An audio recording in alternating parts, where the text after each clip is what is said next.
Om Shri Ganeshaya Namaha. Om Vakratunda Mahakaya Surya Koti Samaprabha Nirvignam Kurume Deva Sarvakareshu Sarvada. Om Ganganapate Namaha. Guru Brahma Guru Vishnu Guru Deva Maheshwaraha. Guru Deva Param Brahma Tasmai Shri Guruve Namaha. Sarva Mangal Mangalle Shive Sarvartha Sadike Sharanya Trambake Devi Narayani Namosute. Ya Devi Sarva Bhuteshu Mahalakshmi Rupena Samstita. Namaste Namaste Namaste Namo Namaha. Om Trambakam Yajamahe Sugandhim Pushtivardhanam Urvarukamiva Bandhanan Mrittar Mukshiyamamritat. Om Namah Shivaya Namah Shivaya Namah Shivaya. Om Aim Reem Kleem Chamundaye Viche. Welcome to Nitya Satsang. Today is the 2nd of December 2025. I want to offer my pranams, prostrations to all the great sages and to Paramatma residing in the heart of every single being at all times, and to all the great sages. We're continuing to examine Gnan Shakti, Kriya Shakti, Iccha Shakti in connection with our ultimate goal. That is the realization of Bhagavan, Bhagavat Sakshatkar. There is no goal greater than that. There is no greater truth than that. That is the ultimate reality, the ultimate Satyam, Param Satyam, that can open within our minds, within our hearts, and in doing so, there are many obstacles in one's path. Obstacles are always there in life in so many different ways. But in spiritual path, or what we call spiritual path, the biggest obstacle is our own ahankar, our own mental mechanism. The mechanism is not an obstacle. Mind, antakarana, is an instrument. Karana means instrument. That is not an obstacle. That is a tool.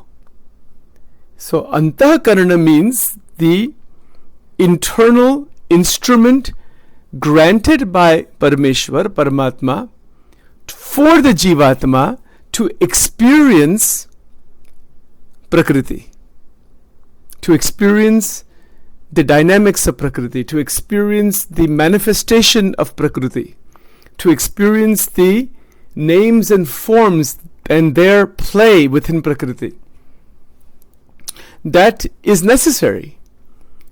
Because the Jivatma is without form. It is Nirakar. It is bound inside dormant Maya, Mahamaya. It is without any Anubhav, without any experience. I hope this is clear. Think of it this way, just maybe an analogy from our level, from our world point of view. When you have like a sperm and the egg meet and there's the one cell, it's called the zygote. What experience does it have? It doesn't have hardly any experience. It's just beginning life, right? But as it grows, it begins to gain experience, and then eventually the baby is formed, the body is formed, and then eventually we come out and, this body and everything is available, and then there's experience, anubhav. It is like that. The whole body is actually within that one cell, 46 chromosomes. But it's all non-manifested. The 46 chromosomes, 23 from each parent, if you know genetics, most of you probably do, they're the blueprint. That's where the DNA is, deoxyribonucleic acid.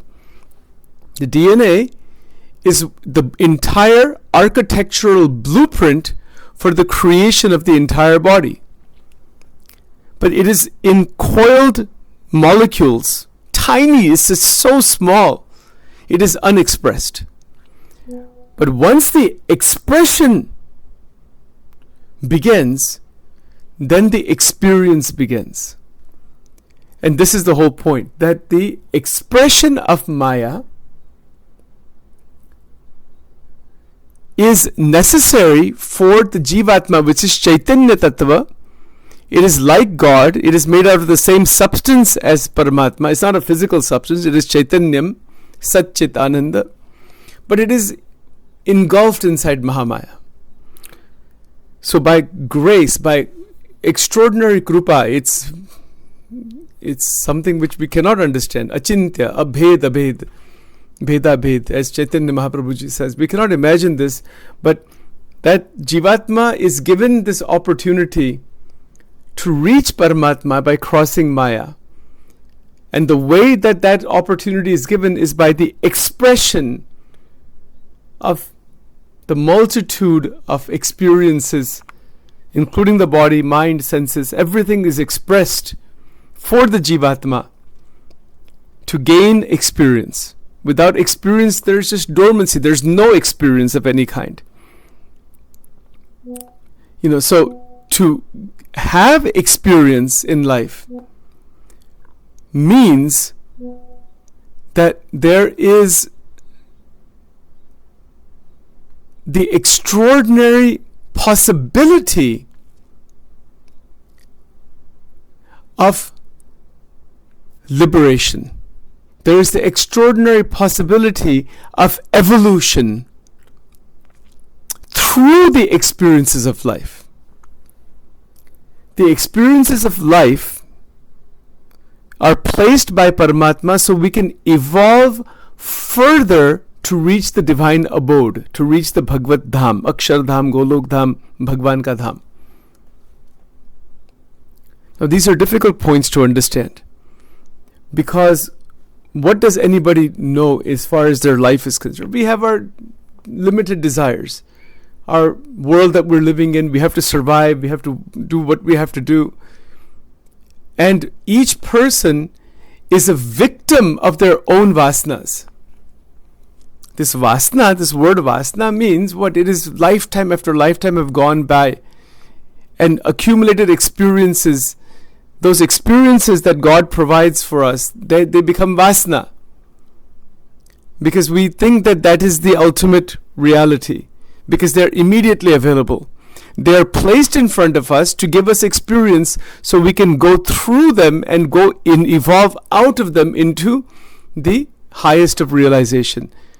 The creation of the universe, the creation of the body, the creation of the material world is not there for us to be trapped inside there. It is not created so the Jivatma can be trapped for infinite time inside the Brahmand, coming and going, coming and going, coming and going. No.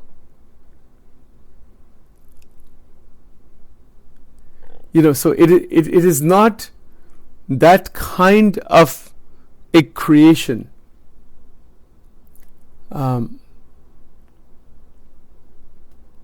It is a type of vibhuti. Bhagwan ki Shakti hai. It is a manifestation. It is the inferior nature, the lower nature, the lower energy, inferior energy of Bhagwan Krishna as per Gaudiya Vaishnava Parampara. It's amazing. It's beyond our understanding how it all actually works.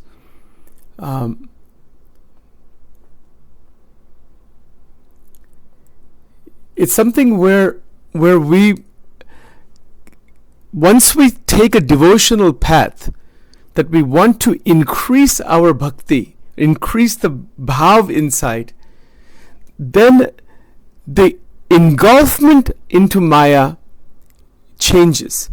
Mahamaya, or the catch of Maya that is catching all of us, she begins to release the Jivatma from her clutches. And that is only possible through bhakti, by surrender to Paramatma. And that surrender, that sharanagati, that connection has to do with Shakti. Because our individualized Shakti needs to be transmuted into bhakti. It is a transmutation. Individualized ahankar, which is grabbing hold of all kinds of power inside, and manovritti it's grabbing hold of a lot of capacity, And because of that, it is causing further binding. It is causing saturation effect. It is causing it is causing damage to the body, brain, mind. The ahankar causes damage. Ahankar is not there to cause damage, but that is the nature of ahankar. That is the separating, binding force. That is the only thing that needs to be changed. If ahankar changes its direction towards Paramatma, we can be muktas, we can be great bhaktas, yes, by grace, by krupa. That's the only thing. There's nothing other than that. Rag, dvesh, klesh, all the different vasanas and problems, it all stems from ahankar. And that ahankar does not want to go under any circumstances.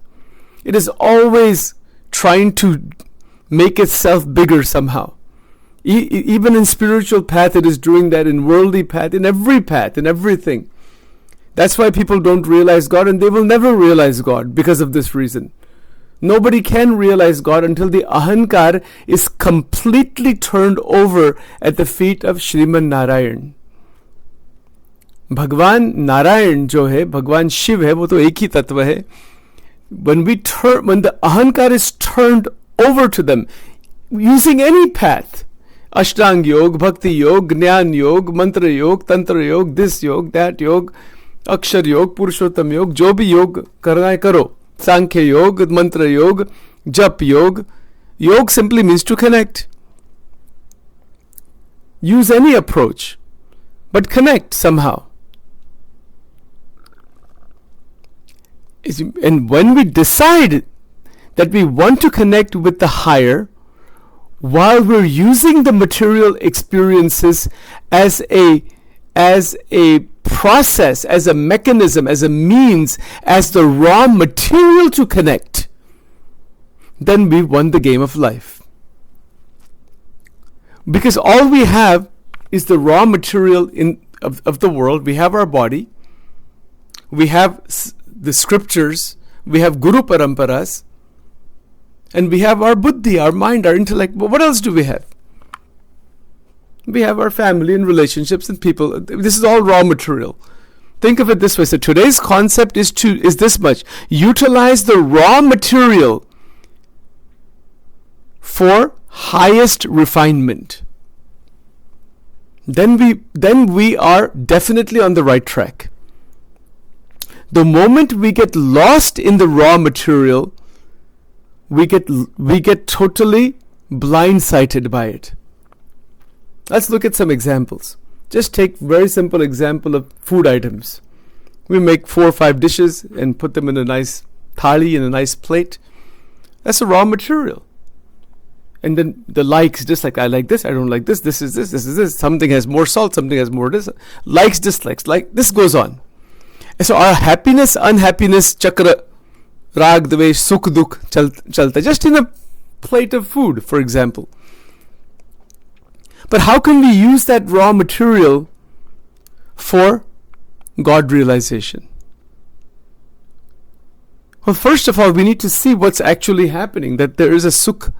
When I eat some certain items, I feel, this is nice. But this one I don't like. There's the I, me, this, that. We get a chance to see through the sense objects the nature of the I, the ahankar that says, I like, I don't like. I like this, I don't like this. This person is this person is... This goes on. We get a chance to see that. And when we see its nature, that the objects that we like, that were enjoyable, that enjoyment is not ananda, it is a distortion of ananda. But it is still there. It does exist. For example, I put a jalebi in my mouth, or I put some sweet in my mouth, or whatever. I put some food item in my mouth. I say, nice. I like this. Is that Bhagwan ka anand hai wo? Wo kya hai? You see, so that experience, this is where Gnan Yoga comes into the picture. We begin to probe into the experience of the senses. Have we done that? Sit quietly with the Gita, with scriptures, with a candle or with a diya. Have the plate of food there and do a sadhana to probe into the experience of the senses. Bahut badi sadhana hai. And what do we find when we begin to examine? We find that the experience has a beginning, has a certain climactic point, and then an end. When we really are enjoying the experience, where hunger is there, where enjoyment is there, bhog it is called.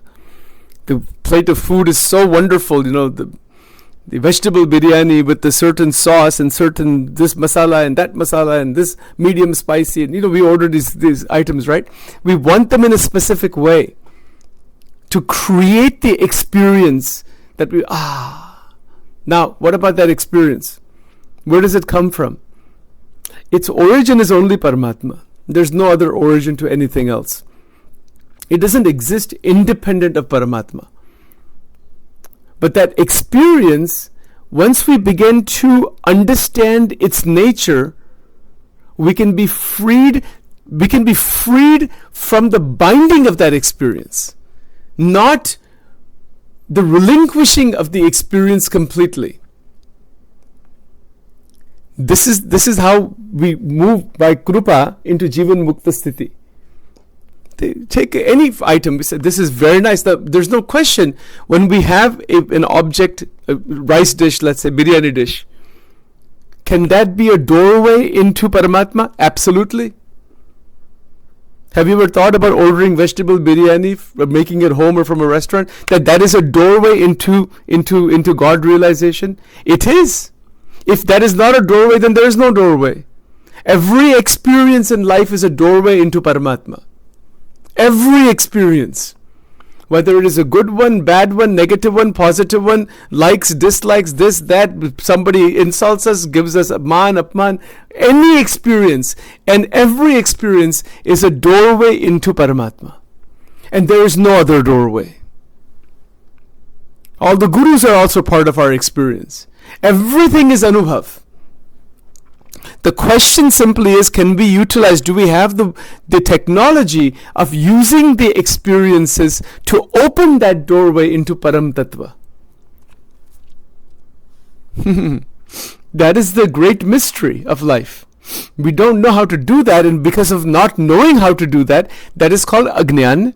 And that is why great sages and teachers, they come to show multiple pathways to reopen that doorway, open that mokshadvaram apavrutam, open the doorway into Bhagvat Dham, Bhagwan ke charanon mein jaane ke liye.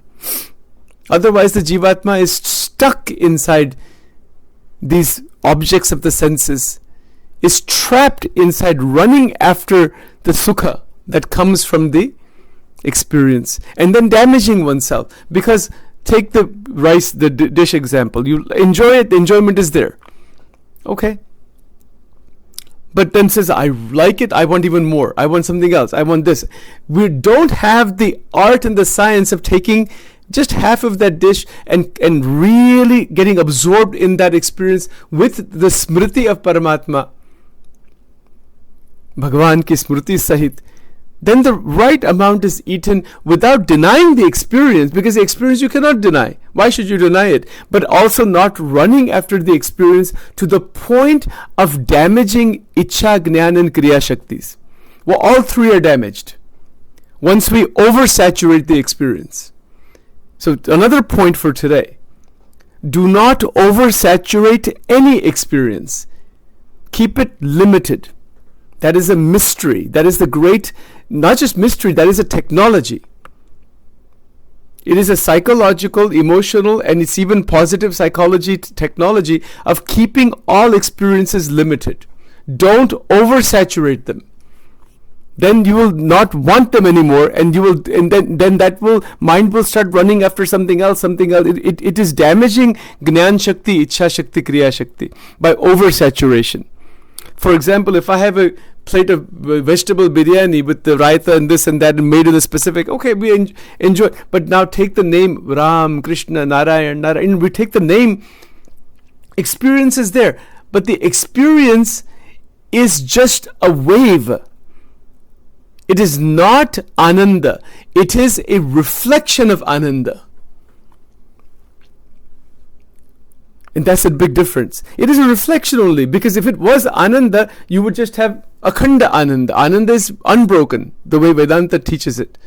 Ananda is not this kind of thing, that there's a beginning, middle, end, and then you eat too much and you get sick. That's not Ananda. So the object doesn't provide Ananda. The object is a stimulative experience out of Maya to give us that doorway. So for survival and all that, the experience of enjoyment is there. The dislike experience is there too. So we don't want those experiences. We want enjoyable experiences. Fine, no problem. But the enjoyable experiences are kept within a certain boundary where the Iccha Shakti is not damaged. For example, if I have a large plate of vegetable biryani, and I eat it to the point where I don't want to eat anymore, I have damaged Iccha Shakti. But if I eat it to the point where I still want some of it, but I don't engage in that and leave it alone, I said I'm looking forward to having it tomorrow or in the evening, then I'm not damaging Iccha Shakti. So when we get to that complete full, I'm totally full, Iccha Shakti ko damage kar diya. And we have overeaten also. Eaten too much food, which doesn't belong that much, that causes imbalance in the physiology of the body. It damages Iccha Shakti, it causes saturation effect, and it also creates a wave that I don't want to see this anymore. Even if the waiter brings another plate, a bit, I said, get it out of here, pack it up, I'll take it home. I don't want to see it. People say, after we had a really full meal, you don't even feel like looking at the food anymore. This is called damage to Iccha Shakti. See how difficult it is. Our ahankar just wants to damage the Iccha Shakti. Iccha Shakti ka jo damage hota hai, that is the major cause of human suffering. We don't know any of this thing. Most people have never probably heard all of this. I would be surprised if anybody has heard, even talked about this. But this is the fact. This is the entire secret of the Gita. To not damage Iccha Shakti. The moment Iccha Shakti is damaged, where Iccha itself is damaged, you're finished. And that is causing overweight, it is causing hypersaturation, it is causing anger, it is causing krodh, it is causing dissatisfaction, it is causing all kinds of trouble. Because of oversaturation. Getting to the point where we're sick and tired of the Panch Vishayas. Going to the mall, for example. Keep it short and sweet. Go for half an hour, 45 minutes. Short and sweet. Don't oversaturate the experience. It will cause imbalances inside. So this is now with bhakti. Bhagwan ki bhakti, maybe initial stage mein same principle applies. You start doing it, but that opening eventually will happen into Ananda. It doesn't happen right away.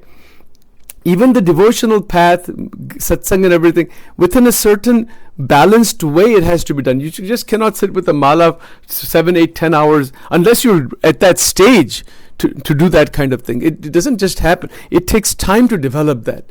And even if it's developed, we still have to live in the world. Spirituality is not sitting inside a corner somewhere or inside a home temple for 8, 10 hours and ignoring everything else. It can be a very serious escape. And that's not spirituality. That is not karma yoga. That is not a way to liberation. It is not an escape. It is the embracing of experiences without damaging Iccha Shakti. इस पर मनन करिए please. I would want to hear, Sachin would love to hear from all of you. इस पर बहुत ध्यान और मनन चिंतन की बात है ये. It's not something that you, Sachin, I have spoken it now, and all of it cannot be understood like that. Even the understanding of it is extremely difficult. Not to mention the realization. Realization तो बहुत difficult है, because we have not ever taken that path. All humanity does is damages Iccha Shakti. Most of humanity damages Iccha Shakti. We don't even realize we're doing that. We don't realize we're doing it. But when we realize that the Iccha Shakti is to be maintained,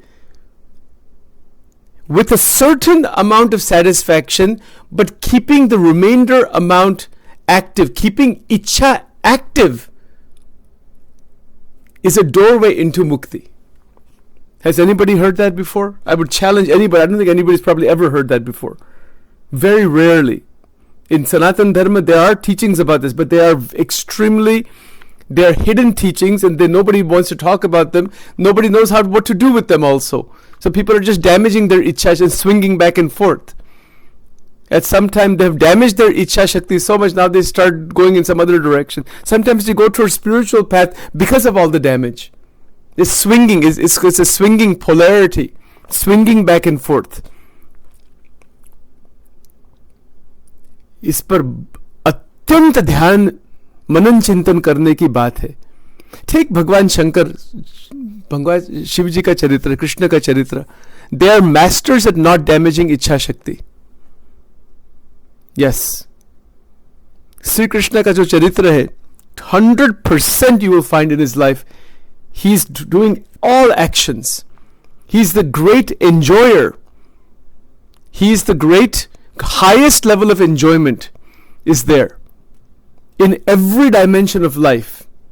But at the same time, total vairagya, total jnana, total absorption in highest consciousness in terms of, because he was also a devotee of Shivji, Bhagwan Krishna. वो भगवान है, but वो भक्त के role में भी आते हैं. बहुत समझने जैसे कि it's something very interesting. Take the Ras Leela. It's a great enjoyment, right? But at the same time, it's in the Bhagavatam, Ras Pancha, 5 chapters are there. But to move into that dimension, it is a great teaching for us to interact with the world with love and affection and care. I can have that dish of biryani and interacting with it in the smriti of Paramatma, that this experience is due to the presence of Paramatma, that is love, and then the ahankar is not active in grabbing hold of that. Let me just grab hold of that and run after that and damage the Iccha Shakti. No. On the contrary, let's interact with it and offer it back to Paramatma. Then when this is called the internal, what is the best word to use for that? It is called the internal havan. It is called the internal yagna. It is called the internal link with Paramatma. Otherwise, the ahankar, it wants to consume Iccha Shakti, destroy it, damage it, and then the brain and its power loses its potency. Take anger. Anger is another very primary example of something like this. Of this particularly. Somebody becomes, ahankar is there, and they become boiling mad and states you foul language. I don't want to explain. You understand that. There are levels of anger also. Krodh. ये सब अहंकार में से आता है, and then it takes a lot of energy, and this ego wants satisfaction by causing harm to somebody else, by language, by words, or even sometimes not just mentally. Sometimes people are speaking sweet words, but mentally they have harm inside. In what's going on, and they're burning up inside and having negativity towards another person. And then, of course, physically to hurt each other. What is that? This is another example of the Iccha, meaning the I, the me, the Iccha, all this kind of stuff that is there. All this kind of stuff that is there. And guess what? इसी को ही राक्षस कहते हैं. Who is Rakshas and Rakshas कौन है? This word that is used, meaning in the Western world traditions, you may use the word devilish or something like that. But Rakshasi Vritti, it is ahankar that is wanting to consume Iccha Shakti. And when the ahankar is no longer consuming Iccha Shakti, that same power flowers into bhakti.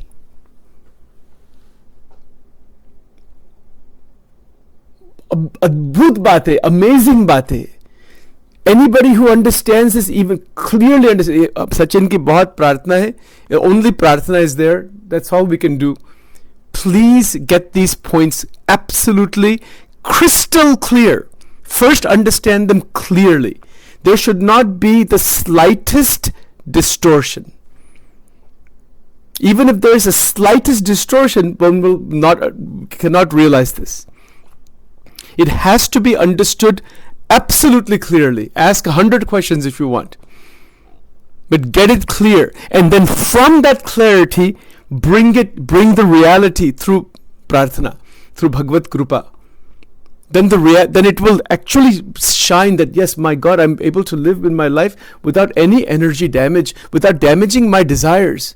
People say, I want to fulfill my desires. Have you ever heard this expression, don't damage your desires? Have you heard that before? Has anybody heard that before? Stop damaging desires. And this is why humanity suffers. We damage desires. Desire that should be for benefit, it's taken too far. And if it's not, and it's damaged the other way also. Something that we want is not happening. We get so frustrated and upset, and all this kind of problem happens. That's another way of damaging desires. It damages both ways. Oversaturation is one type of damage. Another type of damage is that I didn't get what I want. I'm so sad, unhappy, this, that, problems, this. Damaging our Shakti का नाश होता है इसमें. So इच्छा शक्ति का रहस्य इतना अलौकिक रहस्य है. Because that is the only thing we have to play with. Nothing else. And without Iccha Shakti, there cannot be Jnana Shakti or Kriya Shakti. आएगी भी नहीं वो. It cannot happen. The only thing that we have in our purview is Iccha Shakti. And if we know how to open it properly and how to use it properly, using the experiences of life, including scriptures and manan, chintan, bhajans and everything, that if we know the art and science of keeping Iccha Shakti alive, then that art and science will open Jnana Shakti, and that will translate into Kriya Shakti. Kriya mein aa jayega wo. And from that realization, the limitations that the mind is creating, our vasanas, our egos, all these things fall away, and the opening of Amrutam, Amruta Bindu, drops of nectar, one begins to experience ecstasy. जिसको कहते हैं, it is called rasa in the bhakti traditions. भगवान का रस आता है. It is an ecstatic function of the nervous system. And in that ecstasy, that is a refined state, and because that is also, that comes and goes. That's not continuous. But that is there to give us a little flavor of what the Ananda is like. थोड़ी advanced बात है ये. We have not talked much about this. It is called rasa. Madhurya rasa. Different kinds of rasas are there. We get the rasa from the food, right? That is at the very physical level. But the rasa of bhakti is at a different level. That is an ecstatic function. And in that ecstatic, this is called rasik bhakta. This is actually called rasik marg. But इसमें भगवान स्वामी नारायण उन्होंने clarification इतना किया है that in that rasik marg, you can have along with that the Vedanta connection. That मैं ब्रह्म हूँ, मैं दिव्य हूँ, मैं आनंदमय हूँ. I'm not stuck inside just emotion, because emotions can be activated in bhakti.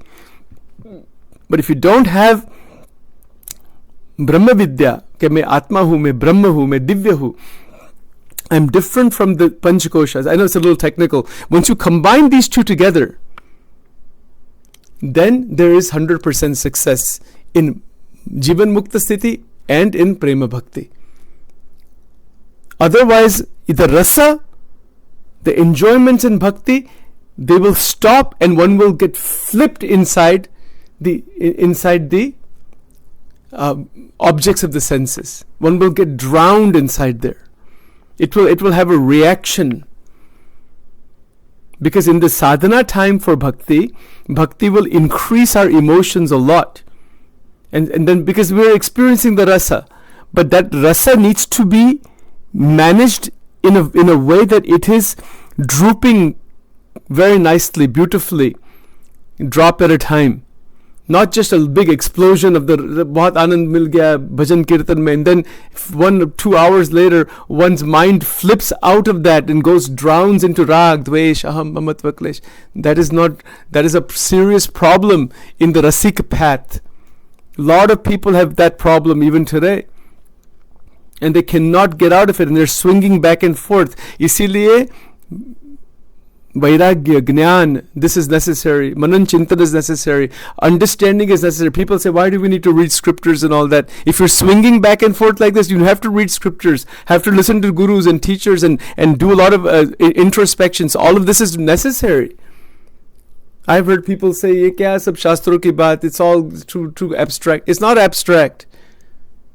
We want to spend time in all nonsense activities in life. Thoda shastro open kijiye. And try to see how to evolve into this proper understanding and development. Then it is possible. Somebody says only bhakti. Yeah, if you're like gopikas, no doubt, they don't need any scriptures. That is a different matter. That is at the highest level of bhakti, prema bhakti. They've already done everything in their past life. They're at the end stage, or they're muktas already. वो बात अलग है. But to reach such a stage, there needs to be a path that is unbroken. And the swinging back and forth is a serious problem. But remember, I'm just close with this point, because these are very intricate points. When we take a path towards Paramatma, there's a tendency to concentrate our mind towards God, and that's a mistake. If you concentrate your mind towards God, it will flip back into the sansar. It is not concentration, it is absorption. This notion that I need to concentrate on God is a serious problem. Anybody tries to concentrate on God, they will wind up in a reaction. Because mind, once you concentrate it in one direction, it will flip in another direction. This is one of the great teachings of J. Krishnamurti. Do not concentrate on God. If you do so, you'll never realize God. This is a totally wrong idea, to concentrate on God. This is the wrong word, the wrong process. It is not concentration, it is absorption. I'll give you a simple example. Sachin, let's say, listens to some bhajan, right? 5 bhajans. I'm sitting in front of the murti, Bhagwan ki murti, and I'm focused on that, I'm concentrating. Yeah, maybe a limited amount of concentration is okay to some extent. But how long that will last? I'll get tired of it, because I'm forcing myself to pull my mind in that one, like a focused laser beam. That will damage the mind by doing that. You never concentrate on God. If you concentrate on God, you will wind up in a polar reaction. What you want to do is to allow the bhajan kirtan ka jo mahima, glory, iska jo ras hai, let it absorb, and that Paramatma with great love, affection, allow the bhajan to flow inside, and that Paramatma is right in front of me. There's no concentration. None. It is absorption. Like a dry sponge, you put it in a bowl of water. It doesn't have to concentrate itself to absorb the water. It absorbs it naturally. It doesn't do anything to even absorb it. Its nature is to absorb. And this is our main thing, to get to that point where we are able to absorb bhajan kirtan inside, then not concentration. Concentration is the serious problem in spirituality. The moment you begin to concentrate your mind on Paramatma, that will prevent God realization. It will block it completely. It is absorption, not concentration. And in absorption is only possible when there is glory, mahima. There is the rasa, there is the wisdom, the ananda that is coming from the spiritual talks, from the bhajan. And if it is not coming, become more active in karma yoga karna, and then come and sit in front of the murti in absorption, to be ready for absorption. Why people don't realize God? These are the major reasons why Bhagwan cannot realize Paramatma, because we are stuck inside our own confusions. And we don't know how to come out of them. We don't know what those confusions are. And we swing back and forth. Abhi Bhagwan ki puja karni hai. Wrong. Bhagwan ki puja nahi karni. It is not about doing puja. Bhagwan ka jo pujan hai, let the puja erupt from inside. That is the real thing. Not doing puja. You do puja, how? That's okay. That is a ahankar laden sadhana. मैं पूजा कर रहा हूं, finished. वो पूजा है ही नहीं. That is not puja. That is an ego activity only, masquerading as something spiritual. That is not puja. Real puja is where there is an extraordinary, wonderful bhav that opens without any ahankar. That is called pujan. Pujan ki sthiti mein rehna. Puja karna aisa nahi.